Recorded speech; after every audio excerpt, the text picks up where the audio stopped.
Coming into 2020, if I were to tell you that the AL Cy Young Award winner was a starting pitcher for the Indians, my guess would be that Shane Bieber wouldn't be the first guy to come to mind. But he was.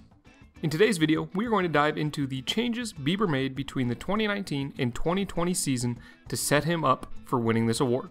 But before we jump into it, guys, if you enjoy the content you're seeing on this channel and you want to continue to see more of it, it'd mean a lot if you'd click that subscribe button. I'm a numbers guy, and only about 30% of the people who watch these videos are actually subscribed, so show your support by clicking the subscribe button down below. To do this effectively, we are going to need to split up our analysis into a few sections, the first being his pitch arsenal. Here, we will be comparing what pitches he throws and how often he turned to those pitches in 2019 versus 2020. In the beginning, we'll just be talking about velocity and usage percentage for each pitch, but we will continue to dive deeper as we go through the video. In 2019, Bieber threw 4 pitches, and listed on the left half of your screen are those 4 pitches as well as the average miles per hour on that pitch for that year and their usage percentage. My key takeaways here are that he heavily relied on the fastball, throwing it nearly half of the time. This is something that has been decreasing across Major League Baseball for a while now, and I'd say this figure is definitely above average for most big leaguers. Next would be the usage percentage of that slider, and while it may look high, he only threw it less than 10% of the time to lefties. The opposite can be said for his changeup, which he threw almost solely to lefties. Although he threw 4 pitches back then, it makes him a 3-pitch guy to each side of the plate. This isn't to say that Bieber had a bad 2019, because he didn't, but let's see the changes he made to his arsenal in 2020 that transformed him into a Cy Young winner. First, of course, we saw a slight uptick in his fastball velocity by a whole 1 mile an hour. This could be due to the shortened season and not getting fatigued, but definitely not something to shrug off. As I noted by his 2019 standards, his usage percentage for that fastball lessened by about 9%, and we'll see why in a second. His slider came in at about the same velocity, but his usage of this pitch took the largest hit, dropping down over half of what he had used it the previous year. His curveball, which I believe is his best secondary pitch, gained a tick in velo and caught some of the slack from the drop in his fastball and his slider. Using this pitch more often definitely fared well for him. And finally, we really didn't see much of a change with his changeup. He still was solely throwing the slider to righties and the changeup to lefties. But if you do some quick math, you may notice that our usage percentages here on the right side don't add up to 100%. And that is because Bieber started throwing a new pitch, a cutter.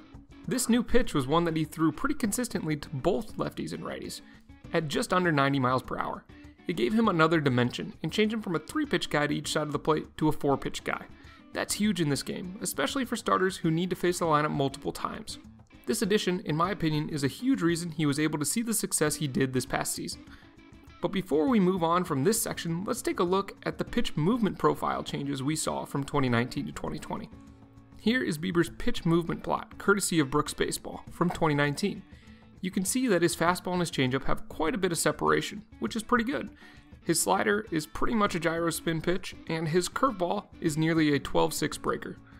But with the addition of the cutter in 2020, we see a few major changes here.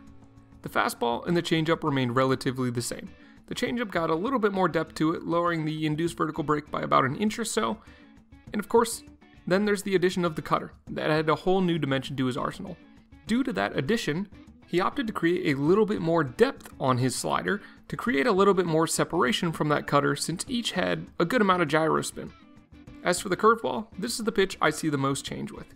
He both added about 5 total inches of vertical and horizontal movement, and if you remember back to what we were talking about first, he gained a mile an hour on this pitch, which was already above average.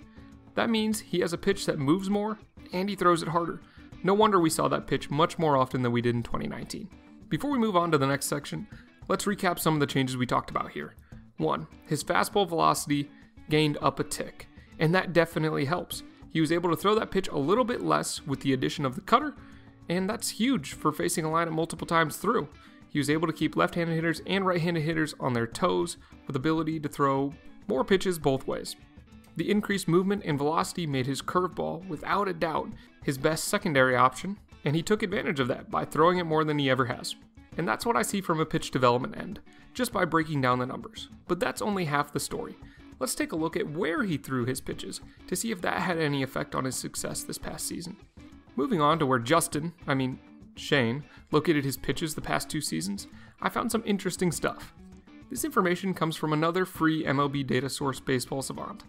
On the left, we have 2019, and on the right, 2020.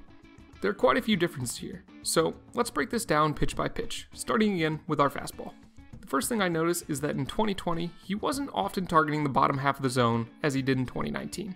This may be due to a few factors. One could be the sample size, since we had a shorter season. One could be something they learned from their vertical approach angle, which isn't public information. And we talked about that in another video if you're not sure what that is. But if we look at his spin and the induced vertical break on his fastball, it's pretty average for the velocity he's throwing. But you can tell that there's some shift towards targeting higher in the zone rather than lower. Next is one of the most drastic changes that he had a lot of success with in 2020. With the new slider movement profile, he hardly threw this pitch in the zone compared to last season. But that wasn't a bad thing, as he got a whiff on almost 2/3 of the sliders that he threw. The same can be said for the curveball. You can tell there's a significant change towards not throwing these pitches for strikes as often as he did the previous year. Of course, at sometimes he did, but the location he was targeting most often fell just below the zone, perfect for garnering swings and misses on a pitch with a whole ton of movement. Looking at this, I don't see much of a change again with the usage of his changeup, so we'll skip over that for now. And of course, there was the introduction of the cutter. It's interesting to see that he threw this, for the most part, only to one side of the plate, no matter who was at the dish. It'll be interesting to see if that continues through next season. So, you see some noticeable changes, as well as some things that remain constant. So far, we've looked at Bieber's pitch usage, we looked at his pitch movement, as well as where he was locating pitches between 2019 and 2020. Let's wrap things up.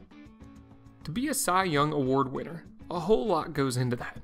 We touched on some segments of that equation, such as your pitch quality and your command, but a big one that we haven't been able to quantify yet is an individual's ability to compete. And that may be the most important aspect here. The goal of this video was to shed some light on the changes Bieber made through the lens of someone working in player development.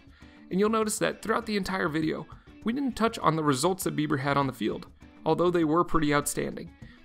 It was all aspects of the game that were in his control that made him a better pitcher from 2019 to 2020. That's the best way to use this type of information in my opinion. Of course, it's important to weigh the results after they're done, but the process is what wins in this game. If you all enjoyed today's video, let me know down in the comment section below. This was a different style video that I had a lot of fun putting together, so if you enjoyed, I'd definitely be willing to do some similar content in the future. If you have an idea of a pitcher you might want to see or even a hitter, let me know.